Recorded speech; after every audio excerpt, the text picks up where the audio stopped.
start week 4 of the orange grade with the punch and the thinking man in attack, but without breaking the connection. In the technical isolation, we can see Husto walking through the 6 punches, followed by a connected thinking man in attack.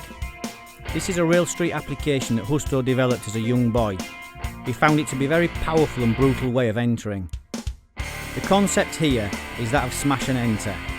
Anybody who has a genuine understanding of the street knows that you either enter and destroy before anybody has the chance to even blink, or just don't be there. But we are looking at the radical and ballistic entry side of things here.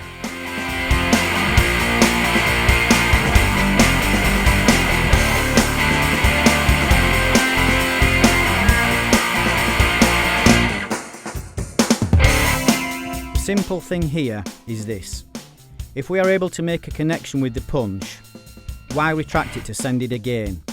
Especially when we can keep the attachment with the opponent and enter direct. It just makes a little more sense and saves us a timing beat.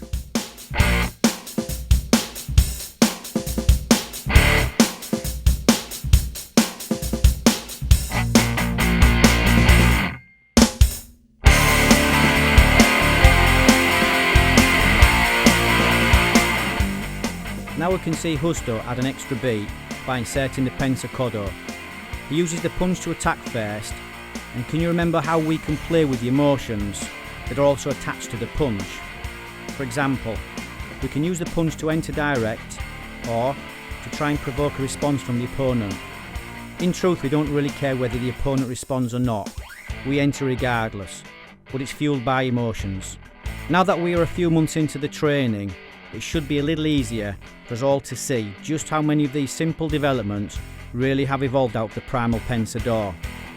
Investigating is a never-ending process, but at the same time very exhilarating, as we never really know what we may stumble upon. Sometimes it's nothing, and other times, well, we find all kinds of weird and wonderful interpretations. We can only be one of two things: a critic or a creator. You decide. But critics generally don't have an ounce of creativity in them. If we take a quick look at the late great Bruce Lee, there is a very interesting tale to be told. Bruce became famous. Why? What did he really do? Well, he went against everything that was out there at the time, that's for sure. He was a very opinionated person, so much so that he actually challenged many of his own roots. Bruce was a creator, not an imitator. And it was his radical and pioneering mentality that drove him to investigate and create.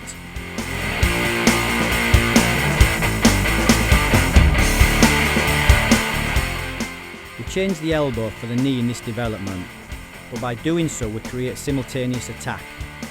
Can you see which two weapons attack at the same time? You should be able to, it's pretty obvious really.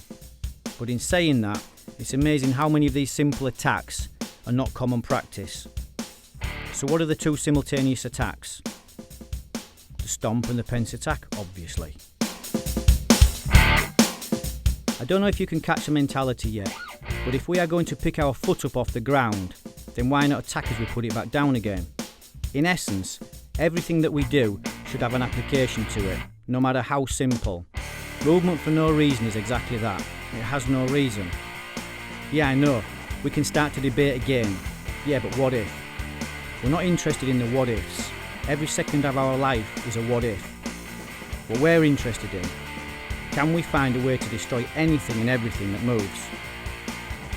Only when we are focused in the right direction will we find what we are looking for. The problems are the starting point, not the finishing point. We look at the problem as an opportunity to speak, as it were, as if an intelligent question has been asked, and a good question deserves a good answer. And how do you feel when somebody asks you a question and you know the answer?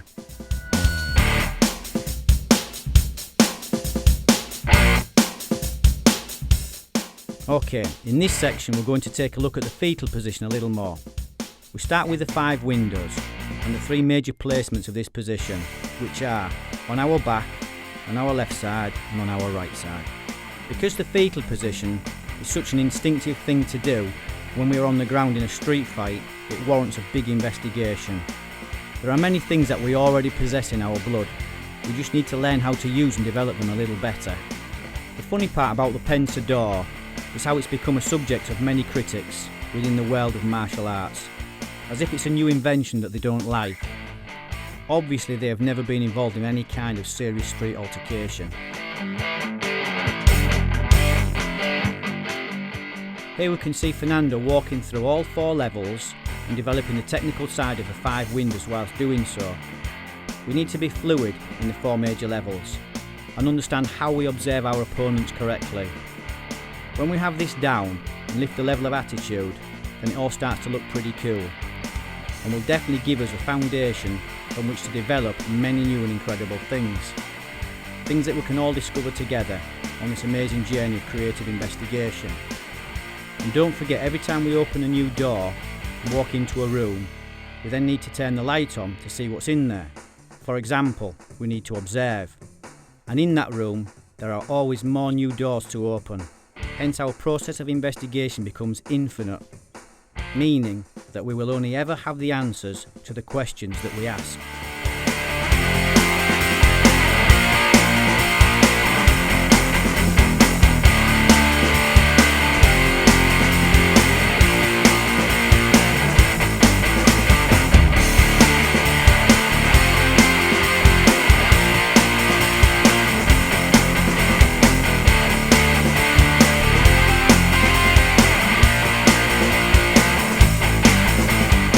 Okay, let's play with the punch combo. Jab high, cross low, hook high, and then enter with the pence attack. By playing with the levels creates confusion and disturbs people, especially when the environment is not visually favourable. By smashing our way in with the pence attack, we create a massive emotional instability in the opponent.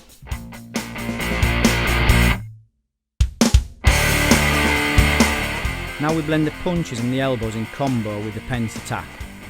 By cultivating our instinct to enter into the fight, we can make even the most basic of movements extremely effective. This kind of motion is not typical, as most people are usually very hesitant when trying to enter. We need to strengthen this weak link in the emotion. This weak link allows people time to think, which is not good. People make stupid mistakes when they don't have time to think, and that works in our favour.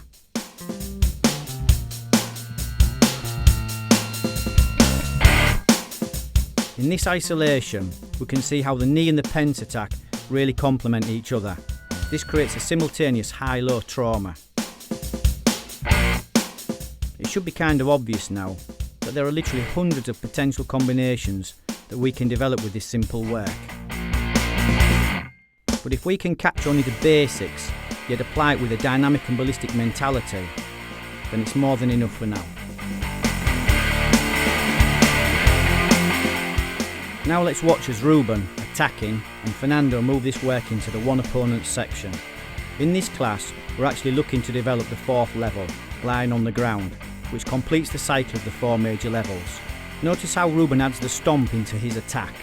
This makes Fernando pay big attention whilst on the ground, and it also means that Fernando is getting the chance to train something that is very common in a street attack. We can see that the street quite often makes things a little more awkward as well. For example, in this shot, it's very windy, and there's tons of dust flying around everywhere. This can change many things, sometimes a real lot. It's important to play around with the different environments, like late night training for example. The air smells different on a night, and even this can have an effect on our state of mind.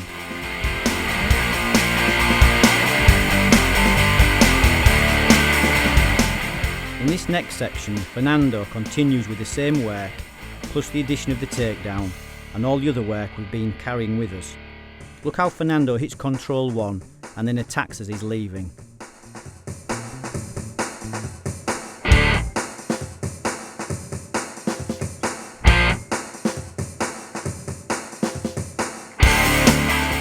Because this work travels through all the major levels and back up again, it touches upon a million possibilities. So you will probably be constantly finding questions, especially if you're training consistently. Also try training outside in the rain. If you live in Norway or England, this aspect of the training is very easy as it rains a lot. In Spain, it's a bit more difficult. as we have to train in the sunshine all the time. It's tough, we know, but hey, somebody's got to do it.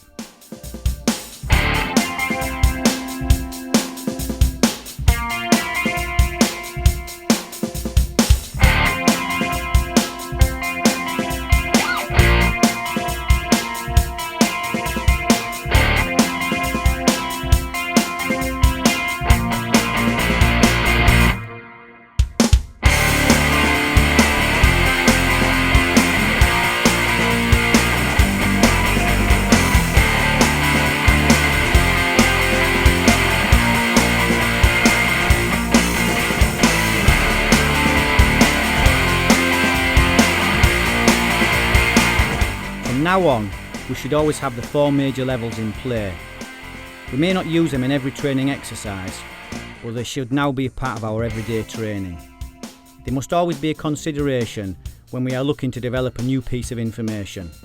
So as a yellow grade student, we now have all the major levels in play. All the major attacks: punch, elbow, knee, kick, grab, smash and enter, takedown, falling, ground positions, escape and climbing. We now need to catch a really good ability with this work. Watching it or knowing it is not enough. Solid training is where it's at. Now our quest is to refine and to be constantly adding new material to our repertoire.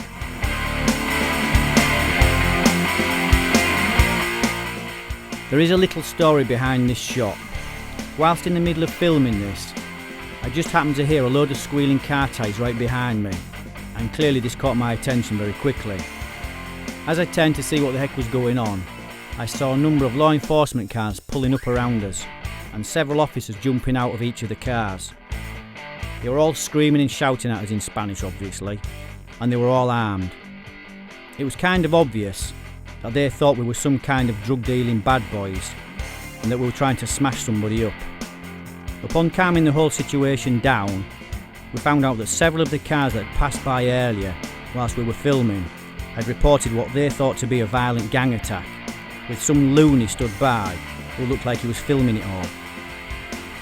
Obviously, when everybody understood the situation clearly, it turned out to be funny, but you look how even an innocent thing can have a consequence. The good part, and I can say that now because everything really was very innocent and turned out okay, is that it must have looked like a very real fight for those passing by, especially for them to have reported it as a violent gang attack. In this third shot, we can clearly see that it was a very interesting day. Cloudy, windy, but hey, at least the sun was still shining. But joking aside, it's really important to train in your specific environment. And if you do live in Norway, which I know many of you do, then training in the rain is very necessary, because it rains a lot there, a real lot. And there is a very good chance that if you have a problem in the street, especially across the winter months, then it's probably going to be cold and wet and you will have winter clothing on. All these things make a massive difference and affect how certain things function. So we need to learn how to adapt, because it's all very different to the internal climate of the academy. Sorry to say this, well, I'm not really, but if you live in sunnier climates like we do, then our typical outside environment is very different. It's warm, gorgeous and amazing. But in saying that, it also has its problems, and they are different to those in colder climates, but nevertheless possess different problems for us to understand and to adapt to. One simple but radical difference is the footwear. In summer, many of us wear beach shoes or flip-flops, not the same as a good old pair of steel toe cap boots. So as you can see, there are many simple yet important to understand differences.